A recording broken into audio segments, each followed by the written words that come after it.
Imagine living in, well, the most luxurious, secure empire on Earth. Right. You are surrounded by unparalleled wealth, infinite food supplies during a global famine. And you have the absolute protection of the world's most terrifying military force. Yeah, you have it all. You really do. And yet, using your dying breath, you beg your family to drag your corpse miles away to a dusty, hostile desert that you do not even own. It is wild to think about. It is. Welcome to Reformed Thinking. Today, we have a fascinating deep dive for you. We are going to look at a man who did that very thing. Yes, we are. We are looking at the final days and the last words of the biblical patriarch Jacob. We are focusing on Genesis chapter 49, specifically verses 28 through 33. And for this discussion, our sources are two highly detailed theological commentaries that break down the massive theological weight of this specific passage. So what is the mission here? Well, the goal of our discussion today is to unpack why an old man's final instructions about where to place his bones matter so much. I mean, we are going to examine how this brief historical text fundamentally challenges modern secular philosophies about life, about death, and where you and I truly belong. Yeah, we're going to see how the historical acts of God lay the absolute basis for systematic theological hope. Right, because this is not just an ancient story about a funeral arrangement. It is a defining moment of covenantal faith. Spot on. So to understand the gravity of Jacob's final words, we really need to establish the setting. We have to look at the physical and geographical reality he was living in at the time. We do. So Jacob is 147 years old. That is a long life. It is, yeah. And he has spent the last 17 years of it living in the region of Goshen. That is a lush, fertile area in the eastern delta of Egypt. And let us think about how he got there in the first place, He initially went down to Egypt because a severe, multi-year regional famine threatened his entire family with physical extinction. Right, the pastures in Canaan had completely dried up. The herds were dying. But down in Egypt, there was grain. And not only was there grain, but Jacob's own son, Joseph, who had been sold into slavery decades earlier, had miraculously risen to become a high-ranking official. Second only to Pharaoh himself. Right. So that historical context is crucial for you to grasp. It is, because Egypt represents the highest level of global military and agricultural security available in the ancient world. I mean, the Nile River provided this predictable, reliable source of irrigation that made Egypt the breadbasket of the ancient Near East. So Jacob is basically sitting in the middle of an agricultural superpower. Yeah, he has the political protection of his son, he has food, he has pasture for his flocks, but we have to remember that Egypt is also a center of gross pagan polytheism. Right. The culture surrounding Jacob possessed this elaborate, highly visible, and frankly, obsessive system for dealing with death. Oh, absolutely. The Egyptian religion was fundamentally a death cult. They focus heavily on mummification. They were attempting to artificially preserve the human body so the soul could continue to use it in the afterlife. And they built those massive pyramids and elaborate temple complexes. They did. They buried their elite with gold, chariots, and worldly possessions. All of it was guided by this sprawling mythology centered on the god Osiris. And from a historical perspective, anyone reading this text knows that Egypt will soon become a place of brutal slavery for the Israelites. Yes. But at this current moment, for Jacob, it is a total haven. Now, in stark contrast to the monuments and the granaries of Egypt, you have Canaan sitting miles to the northeast.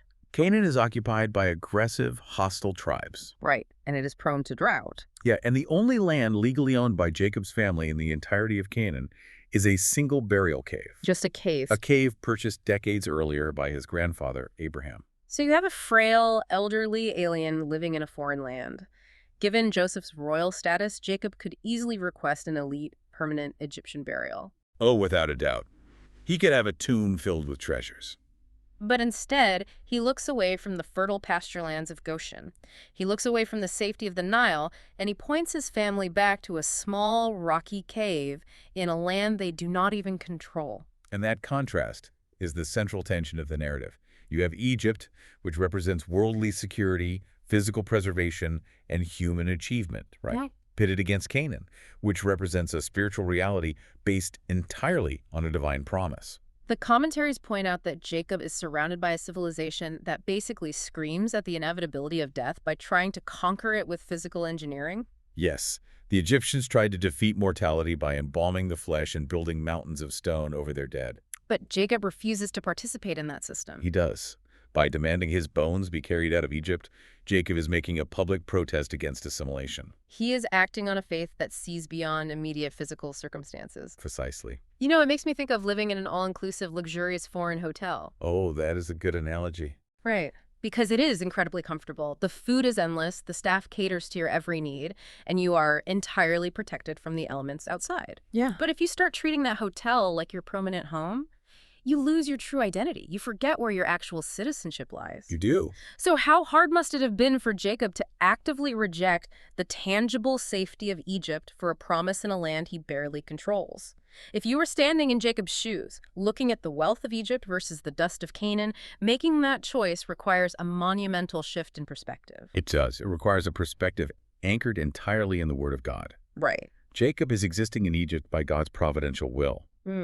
Back in chapter 46, God explicitly told him not to fear going down to Egypt.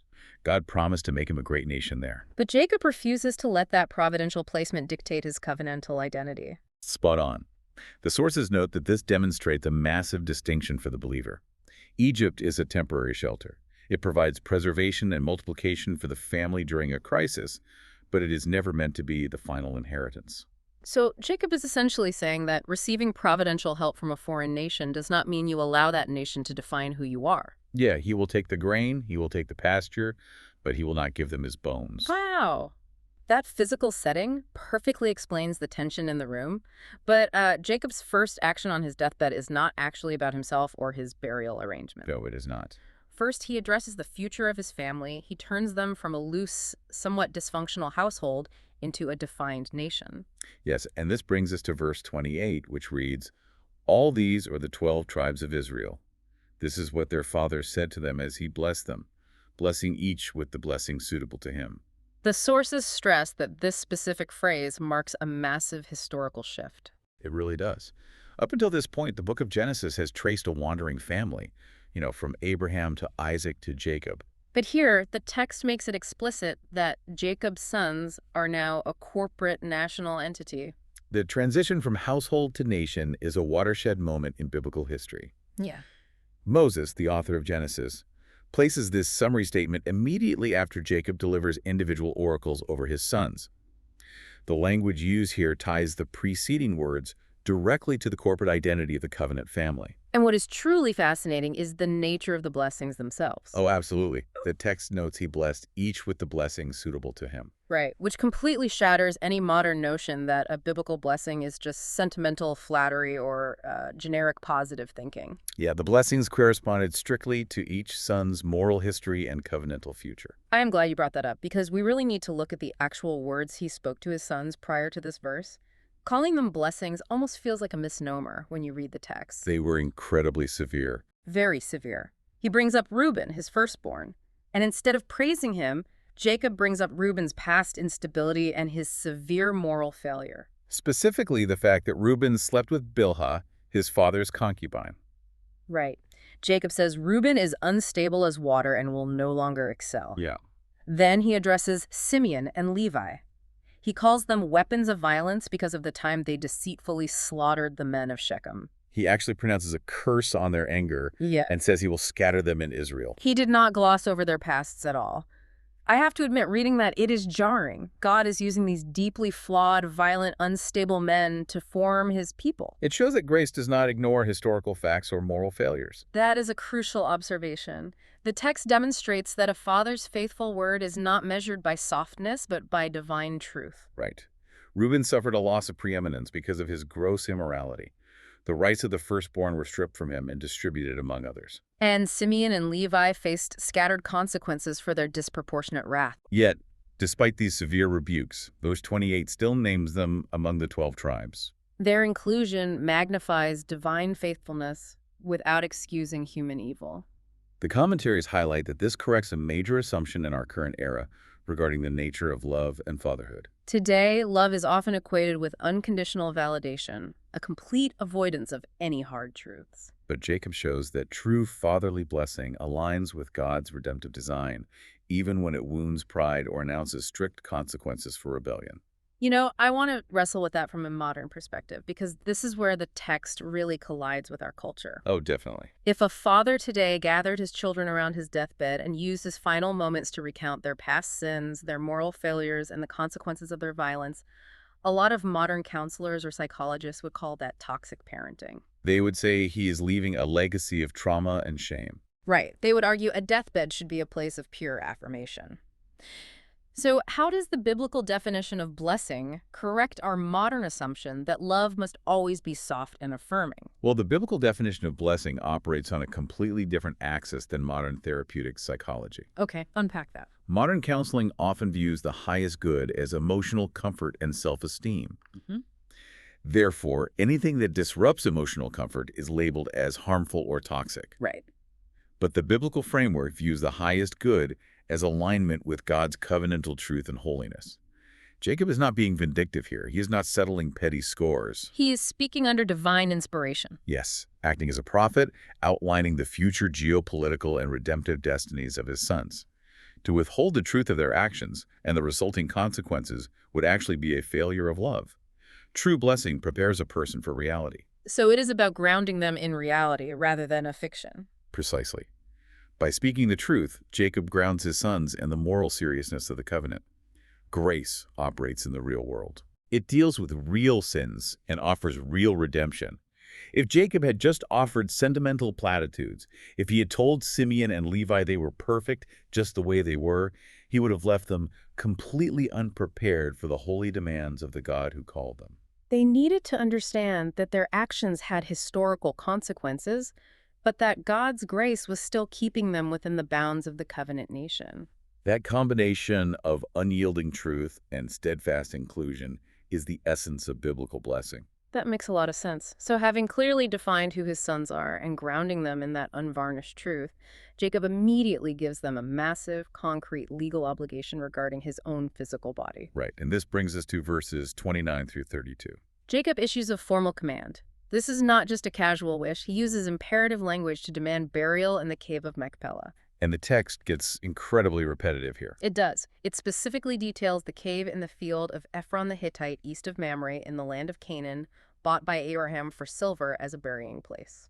The density of that legal and geographical repetition is not an accident of poor editing or ancient storytelling styles. Right. The commentaries stress that Moses uses this exhaustive series of identifiers to establish an indisputable historical and legal claim. He names the specific cave. He names the specific field. He names the original owner, Ephron the Hittite.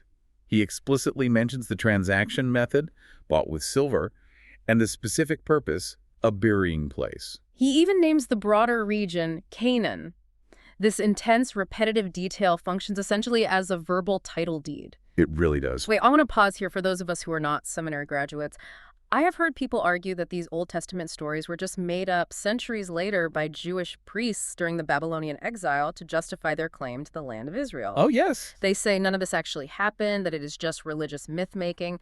How does the specific repetitive text address that kind of skepticism? Well, you are referring to a school of thought heavily influenced by the Wellhausen documentary hypothesis. Yeah. Julius Wellhausen was a 19th century German biblical scholar who popularized the idea that the first 5 books of the Bible, the Pentateuch, were not written by Moses. Oh, okay. Instead, he argued they were a patchwork of later documents, stitched together centuries after the event supposedly took place. According to this theory, the patriarchal narratives about Abraham, Isaac, and Jacob are largely fictional legends invented during or after the Babylonian exile to give the Israelites a historical rationale for claiming the land of Canaan. Yes, but the precision of the Hebrew text here proves otherwise. How so? The legal formulas used in this passage, specifically the transaction details involving the Hittites, reflect ancient Near Eastern property laws that were unique to the 2nd millennium BC. Oh, wow. Those specific legal customs had long faded from use and memory by the time of the Babylonian exile in the 1st millennium BC. So a late post-exilic writer would not have known how to forge the exact Hittite legal terminology for a land purchase. That is right. The intense detail Moses records here is a direct refutation of that liberal historical critical scholarship. Jacob is staking a physical legal claim in the soil of the Promised Land, and Moses is recording the exact terms of that ancient legal reality. So this is a literal title deed. It is as if Jacob is forcing his sons to memorize the exact coordinates of a treasure map, repeating every legal landmark so the claim is not lost to history. Yeah. He is ensuring they know exactly where they are going and what they legally own. But let me ask this. Why does physical geography matter so much to God's redemptive plan? That is a great question. I mean, if God is spirit, why not just focus on a spiritual inheritance? Why go through all the trouble to secure a rocky cave? Because biblical faith is not a vague mythic abstraction. God created the physical world, and his promises take hold of physical places, real human bodies, and historical generations. The land of Canaan is the divinely appointed stage for God's redemptive actions. It is where the temple will be built. It is where the prophets will speak. It is where the Messiah will eventually be born, crucified, and resurrected. So by legally securing that specific cave, Jacob is proving that his hope is not anchored in a floating, spiritualized concept of the afterlife. He expects God to literally fulfill the promise made to Abraham regarding that specific plot of earth. The repetition of the purchase from the Hittites highlights that Israel's claim to the land rests on divine promise validated by lawful historical acquisition. He chooses a simple rock cave over an Egyptian pyramid, but he insists on the legal exactness of that cave because it represents the down payment on a cosmic inheritance. That is beautifully put, yes. And he is not just sending his bones to an empty cave, he is sending them to a very specific family gathering. Right, which brings us to verse 31, which details the guest list of the tomb. Jacob lists the specific people buried in the Cave of Machpelah. He says, "There they buried Abraham and Sarah his wife. There they buried Isaac and Rebekah his wife, and there I buried Leah."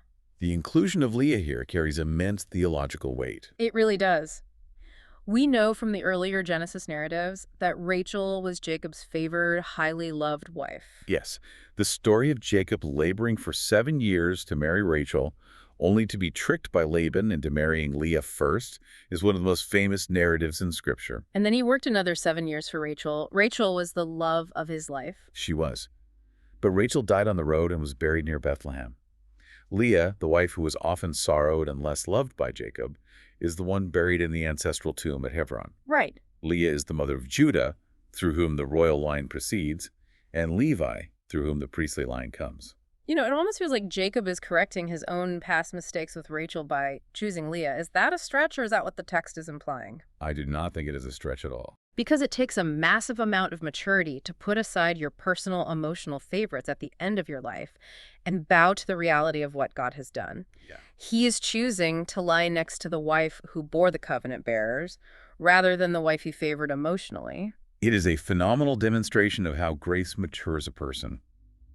Throughout his early life, Jacob was a deceiver. He was constantly trying to wrestle blessings and favor through his own strength and his own preferences. Right, he favored Rachel over Leah, which caused massive strife. He favored Joseph over his other sons, which led to Joseph being sold into slavery. But at the end of his life, his vision is completely aligned with God's redemptive plan. He recognizes that God built the core of the covenant nation through Leah.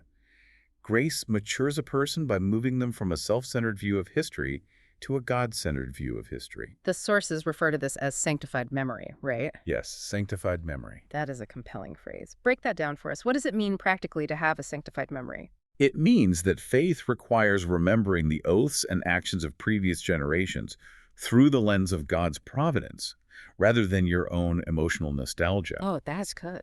It means acknowledging the structure God has built, rather than assuming our current emotional desires are the supreme guide for our actions. So Jacob submits to the historical reality that God ordained. By choosing to be buried with Leah, Jacob identifies himself completely with the fathers and mothers who lived and died under the promise. He puts aside his fleshly preferences and honors the covenantal structure. He embraces the messy, complicated family history because he sees God's hand working redemption through it. That is right. So after issuing all of these detailed instructions, after establishing the nation, memorizing the legal coordinates, and honoring the covenant history over his own emotions, the text describes the actual moment of Jacob's passing. Yes. Verse 33 states that when Jacob finished commanding his sons, he drew his feet into the bed, breathed his last, and was gathered to his people. It is a shockingly peaceful scene, especially compared to the anxieties of the surrounding Egyptian culture. The phrase gathered to his people is central here. The Hebrew idiom used is distinct from physical burial. We know this because Jacob's physical burial, The actual interring of his corpse in the cave does not happen until much later in chapter 50, after a lengthy 40-day embalming process and a 70-day mourning period in Egypt. So being gathered to his people happens the moment he breathes his last, long before his bones reach Canaan. The sources argue this phrase indicates the conscious survival of the human soul in the intermediate state. The intermediate state. That is a theological term that might be new to some of our listeners. For anyone who thinks death is just a long sleep or a holding tank, what exactly is the intermediate state? The intermediate state refers to the condition of a person between their physical death and the future, final resurrection of the body. Okay. When Jacob breathed his last, his soul did not cease to exist, nor did it enter an unconscious sleep.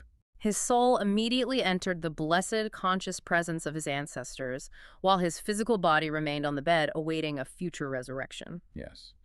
The text portrays an orderly, dignified termination of earthly life. He finishes his commands, he pulls his feet into the bed, and his soul departs to join the righteous who went before him. It is like a victorious general laying down his sword after securing a treaty. He knows the war is legally won, the terms are set, and he can finally rest. Yeah, there is no frantic grasping for a few more days. There's no panic. He just draws his feet up. Why do you think the biblical text is so restrained and quiet about death, especially when the surrounding culture was building massive monuments to scream against it? The text is restrained because death, for the believer, is not sovereign. We need to contrast this with the mindset of the unregenerate world. And by unregenerate world, I assume you mean people who have no hope in a reality beyond what they can see, touch, and measure in the physical universe. Precisely. Secular materialism views death as mere biological decay, leading to an absolute cessation of existence. Because they believe their entire portion is confined to this present world, death fills them with existential dread. That is why you see frantic attempts to cling to life. You see it in extreme medical interventions today that prolong suffering just to add a few more hours of a heartbeat. And you see it in the ancient Egyptians building massive pyramids to try and guarantee some form of survival. Because if this life is all there is, losing it is the ultimate defeat. Right. But Jacob dies in faith. He knows the covenant Lord outlives him. He knows the promises of God do not expire when his lungs stop working. He does not need to romanticize death, and he does not need to fight it with frantic terror. He simply yields his breath, knowing his soul is secure and his body will eventually share in the promised inheritance. The quietness of the text is a profound polemic against the noisy despair of the pagan world. It shows that faith provides a genuine, substantive peace in the face of physical dissolution. To understand the full impact of this quiet death, we have to look at the people who first read this account. Right, we have to consider the original target audience of the book of Genesis. Moses wrote this material for the Israelites who had left Egypt and were wandering in the wilderness, preparing to finally enter Canaan centuries after Jacob died. Yes, the psychological state of that wilderness generation is a critical lens for understanding why Moses includes these specific details. These people had been freed from Egyptian bondage. They had seen the plagues, they had walked through the Red Sea, but they were terrified of the Canaanite giants. They were weary of the desert. If you read the book of Numbers, you see them constantly murmuring against Moses. They famously wished they could return to the safety and the food of Egypt. They complained about the manna. They wanted the leeks, the onions, and the garlic of Egypt. They romanticized their past oppression because it offered physical predictability. And Moses uses the story of Jacob's deathbed as a rhetorical goad to crush that Egyptian nostalgia. It is a massive irony. Jacob had the absolute best of Egypt. He had the zenith of luxury, royal protection, and agricultural abundance at his fingertips. Yet he considered it a place of exile and demanded his bones be carried to Canaan. Meanwhile, the wilderness generation had the absolute worst of Egypt. They were beaten, they made bricks without straw, their infants were thrown into the Nile River, and yet the moment they faced a little hardship in the desert, they wanted to go back. Why is human nature so wired to prefer familiar bondage over a promised freedom? That perfectly illustrates the weakness of our flesh.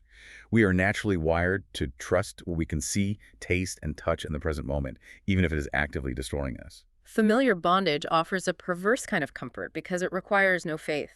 A slave knows exactly what his miserable existence will look like tomorrow. The promised freedom of Canaan, however, required the Israelites to trust an invisible God. Right. It required them to fight literal battles against fortified cities. It required them to step into the unknown. Moses recorded Jacob's burial command to fortify their courage. If their great patriarch refused to settle in the absolute best conditions of Egypt, how could they possibly justify returning to its worst conditions? The physical tomb in Hebron acted as undeniable geographical proof of their inheritance. It was designed to stir up holy zeal. Moses is telling them, "Your father's bones are waiting for you in the land. Go claim what is yours." To settle in Egypt was to choose the grave of the pagan, but to march into Canaan was to align with the covenantal life of the patriarchs. And Jacob's faith points forward to that wilderness generation. But the sources argue it points even further forward to the absolute center of all redemptive history. This takes us to the greatest fulfillment. Jacob's focus on the land, and specifically the tribe of Judah, is a focus on the future messianic king. Every narrative in Scripture finds its center in the person and work of Christ. The commentaries draw striking historical parallels here. Jacob was laid to rest in a rock-hewn cave purchased from a stranger. Centuries later, Jesus Christ was laid to rest in a clean, rock-cut tomb purchased from a stranger, Joseph of Arimathea. But there is a massive contrast that defines the Christian faith. Jacob's bones remain in Machpelah as a silent witness to a pending promise. Christ's tomb, however, was emptied on the third day.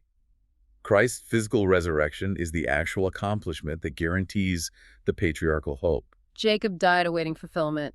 Jesus secured it. I love the analogy of a dinner table you mentioned earlier. Yeah, it is like Jacob's tomb is a placeholder on a dinner table, marking a spot for a future event. It says, someone is going to sit here, a feast is coming. Christ's empty tomb is the finished meal. It is the reality that the placeholder was pointing to all along. How does Christ's physical resurrection fundamentally change how a believer should face a cemetery today? Because we still bury our dead in the ground. It changes everything because it validates the physical body. The physical resurrection of Christ proves that the human body is not a disposable wrapper for the soul. Right. The ancient Greeks believed the body was a prison, and death was a welcome release for the soul to escape into the ether. But biblical theology honors the body.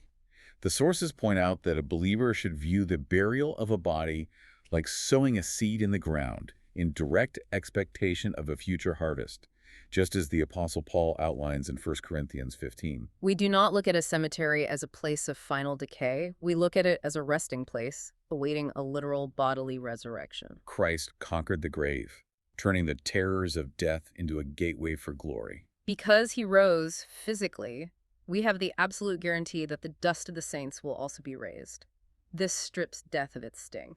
If this is true, it radically alters how people living today should operate in their daily lives and church communities. The source material extracts some heavy, practical applications for the modern listener. It gives a sharp warning against confusing providential usefulness with ultimate belonging. We live in a world that constantly tells us to maximize our earthly experience. The commentaries aggressively challenge modern paradigms, specifically pragmatic, seeker-sensitive church models and the prosperity gospel. These modern movements encourage people to maximize their present earthly comforts, to root their hopes in the wealth and safety of the present world. They attempt to make sinners feel entirely comfortable in their worldly Egypt.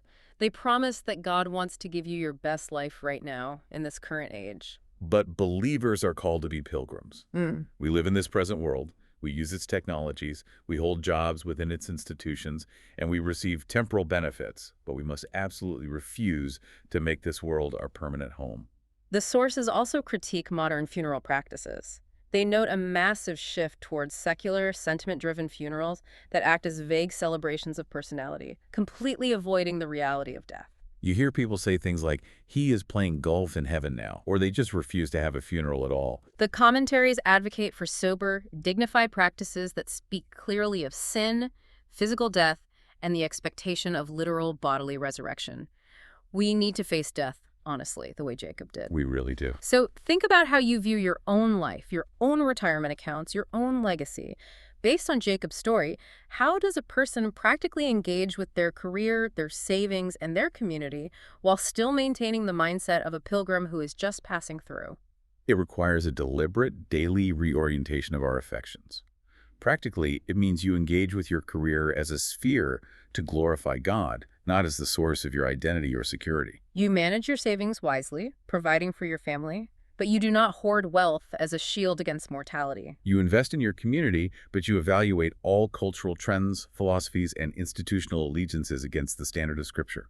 A pilgrim uses the resources of the road to complete the trip, but a pilgrim never mistakes the roadside inn for their actual house. The believer must hold the things of this world with an open hand, ready to leave them behind when the call comes, fully assured that the inheritance secured by Christ is vastly superior to anything this temporal world can offer. This deep dive really summarizes the massive theological weight of Genesis chapter 49. We have seen how Jacob's final moments teach us how faith speaks hard truth. We have seen how it remembers God's ordained history over personal emotion. We have seen how it hopes in a physical promise and how it faces the stark reality of death with calm. It forces us to examine where our true citizenship lies and exposes the emptiness of clinging to the fleeting securities of our modern Egypt. It is a remarkable text. It forces you to look at the grave not as an end, but as a temporary resting place secured by the promises of God. Think about your own life. If your final words to your family were a map of your deepest trust, where would they tell your listeners to go? Would they point to a bank account, a legacy of worldly comfort, or would they point straight to the promises of God? The landscape of end-of-life decisions does not have to be murky. It can point straight to the physical, resurrected reality of our promised inheritance.